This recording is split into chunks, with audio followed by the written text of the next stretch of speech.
Hello and welcome to another episode of the Played on Repeat podcast, the podcast where I go back and listen to some of my favorite music and review it to my current music tastes. This time I'm going to be going over the Powerslave album by Iron Maiden. This was the band's fifth studio album and it was released in 1984. They released two songs as singles, those songs being 2 Minutes to Midnight and Aces High. I had a hard time picking which Iron Maiden album I wanted to do, but I ended up deciding on this one because I think overall it's my favorite from them. I listened to this band a ton growing up, and I've always loved the storytelling of their music as well as their guitar harmonies that are in almost every song. With that all being said, I'm going to put this album an 8.75 out of 10 before this listen. Track 1, Aces High. This song is written from the viewpoint of a British pilot during the Battle of Britain. This song was also featured in Madden 10, which I do believe is the first place I ever heard the song myself. The song opens with dual guitars and drums.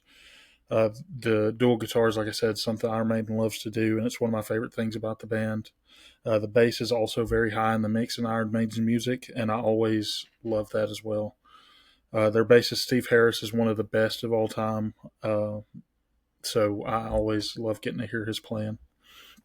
This song is very high energy, and it's an amazing way to open the album. The riff that starts after the first chorus and just before the solo is one of my favorites of theirs. The solo is also very good in this song.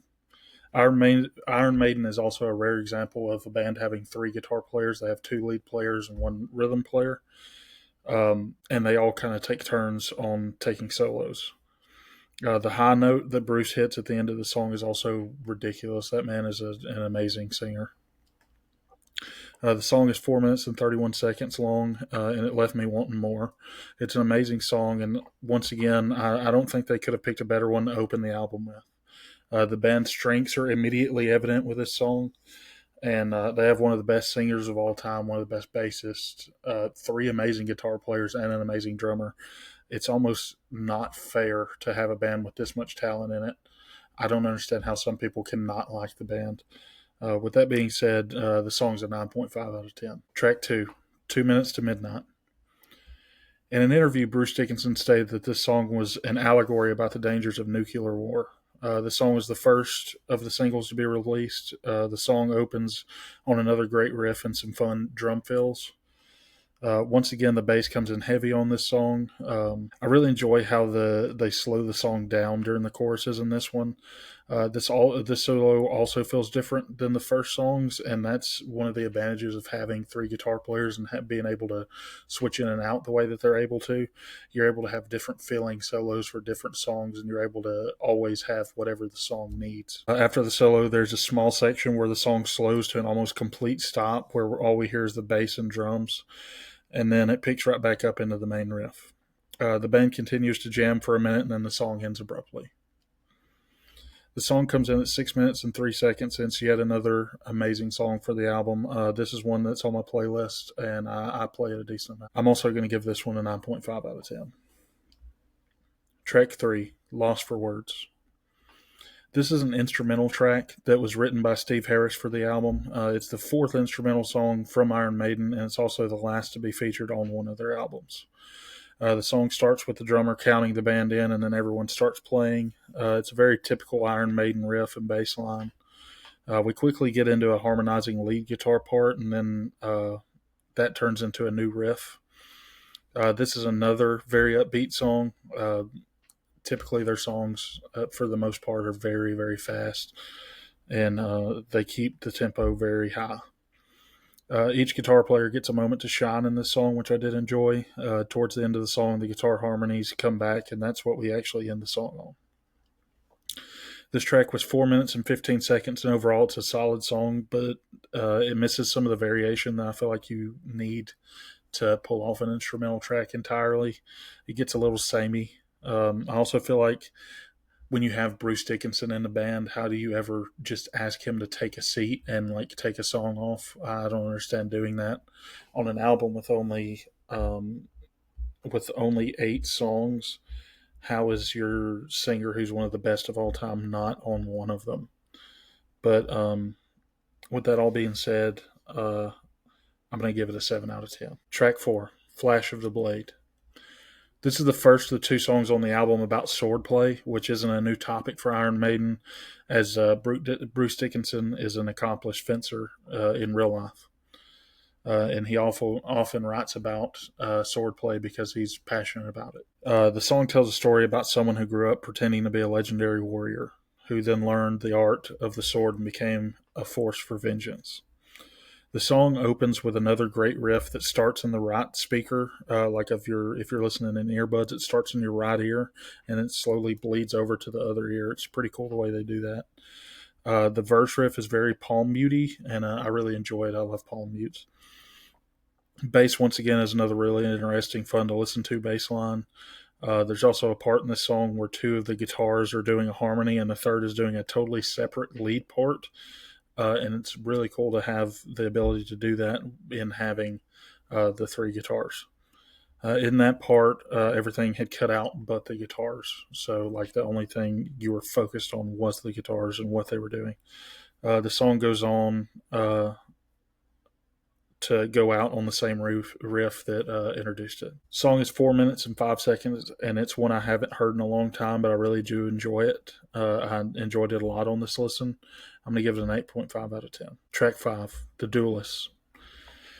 This song tells the story of two French officers who engage in a series of duels over 2 decades. The song opens at 100 miles an hour with another great kind of gallopy riff and another great bass line. Bruce Dickinson's operatic vocal style and prowess comes through in this song.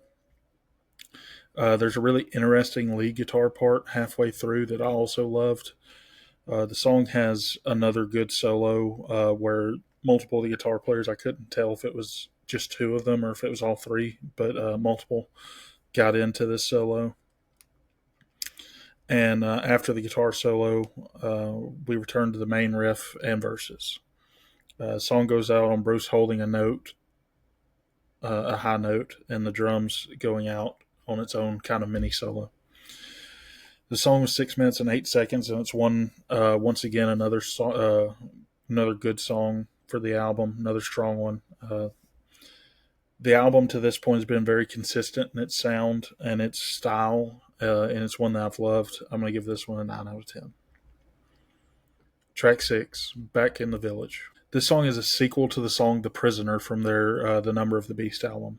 It's about Number 6's return to the village for revenge. We start with another similar guitar lead part to the song before that plays alone for a few seconds before all the instruments join. The song has a very simple 2-line chorus, but that's all that it needs. Iron Maiden likes to tell a lot of their stories through their verses, not necessarily through their choruses. And that's really evident in this song. It's what they do in this song for sure. Once again, song has another amazing dual lead guitar solo, and it's amazing how consistent they can be with having great solos with 3 different guitar players. We go out on Bruce repeating "Back in the Village," then everything stops abruptly. This one was 5 minutes and 2 seconds, and once again, I love how Iron Maiden tells a story through their music. It gives a good reason to listen closely and follow along with the lyrics. It's one of my favorite things about the band, and I give it a 8.5 out of 10. Track 7, Powerslave. This song tells the story of an Egyptian pharaoh on his deathbed who was sold the idea that he was immortal. And he was a god, but he's coming to grips with his mortality and the fact that he's actually about to die. This is the title track of the album, but interestingly enough, it wasn't used as one of the singles. That's not a thing that typically happens, but I guess they just decided not to release this one as a single for whatever reason. The song starts with an ominous sound and a wolf howling, and then what sounds like a heart beating before we hear a laugh and a drum fill. After the drum fill, the main riff comes in. The bass line and guitar riff of the song are very much Egyptian sounding as they're in the Phrygian mode, which as a guitar player, it's something that I notice. The Phrygian mode is a mode that the typical, like, it's a Middle Eastern sound, Egyptian sound. I don't know how to describe it past that, but it's just something that I picked up on. In the middle of the song, we slow down and the guitars go clean, and we get a slow melodic solo. I thought possibly maybe that signified the death of the pharaoh, or what his mind sounds like as he's dying, possibly. We speed back up off the back of that, and we get into the more upbeat, typical solo for Iron Maiden, including another dueling guitar part. After the solos, we settle back into the main riff, and the verses return. The song ends with Bruce saying, "I'm a slave to the power of death," and the instruments slowly start to rev down and stop altogether. This one is 7 minutes and 11 seconds, and it's another favorite of mine from the band. It's also one that I listen to pretty often. Because of that, I'm going to give it a 9 out of 10. Track 8, The Rime of the Ancient Mariner. This song is based on the poem written by Samuel Coleridge. The band takes the poem and adds their typical style of heavy metal to it. They lay a foundation for the story. A funny story I have about the song is when I was assigned to read the poem in, I believe, ninth grade English class. I was already aware of this song, so I never even bothered to read the poem, and still made 100 on the test. And I kind of screwed up, and was telling some friends of mine of that while I was still in the class after we got our scores back. And the teacher heard me, and because she heard me, she made me show her the song, and she played it for the entire class. And she continued to play that song for every class once they got to Rime of the Ancient Mariner until she retired, which I think is kind of funny. The song starts with another sort of gallopy riff and bass line. Bruce quickly comes in and starts telling the story. We quickly get another guitar lead dual part. The band does an amazing job of making the story feel epic. About 3 minutes in, the song picks up even more pace than it originally had, as he tells about the crew of the ship beginning to die. We get to a cool lead part for the bass just after that, shortly after we slow and the instruments fade out. We then hear the bass take lead once again, and just a simple 3-note bass part is playing. And it almost feels like the song is going through the fog that the ship is described as going through. I feel like what they were going for with that. We then hear some lines of the poem recited by Bruce. We hear boards creak all throughout this segment while the bass is going, while Bruce is reciting the poem. And some volume swells from the guitar is the only things heard in this segment, until everything cuts out again. It's almost like an entirely new song starts. Bruce does an amazing high note as he says, "Down comes the rain," that I don't know how it's humanly possible for a man to do. We then go into an epic sounding solo with a driving force of a riff and bass line below it. Finally, we return back to the main riff of the song and go back into verses. We go out on a slow fade out. The song came in at 13 minutes and 38 seconds, and that made it the longest song for the band for a very long time. It held that crown from 1984 all the way until 2016, when a song from the Book of Souls album called Empire of the Clouds dethroned it at an astonishing 18 minutes long. With that being said, this one being 13 minutes, and I've always looked at it as two songs, really. Like, it's like you have a front half and a back half. It's just how I've always felt about it. This is another song that I love, and at one point I would even judge how far 2 points were from each other based on how far into this song you would get on a car ride from point A to point B. That's how much I used to listen to this song back when, right when I first started driving. With that all being said, this song is a 9 out of 10. So that all added up and averaged out brings the album to an 8.75 out of 10. And I have once again nailed my pre-listening ranking to an absolute T. That brings this album in at a very, very close second as far as ones I've went over, coming up just short of Injustice for All by Metallica, which is no surprise to me, honestly, because Iron Maiden may be my second favorite band of all time, barely behind Metallica. Like I said earlier, they just have the best of the best in every category, and the band almost feels like a super group. It's almost not fair.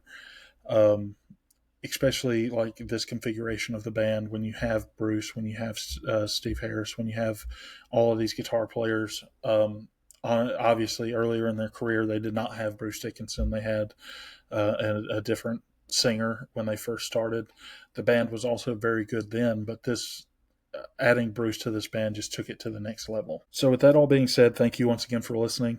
If you are listening on YouTube, please like and subscribe if you've enjoyed. And if you're on Spotify, share it with a friend also. Once again, you can comment if you have any requests for an album I should go over. I'll see you guys next time. Bye.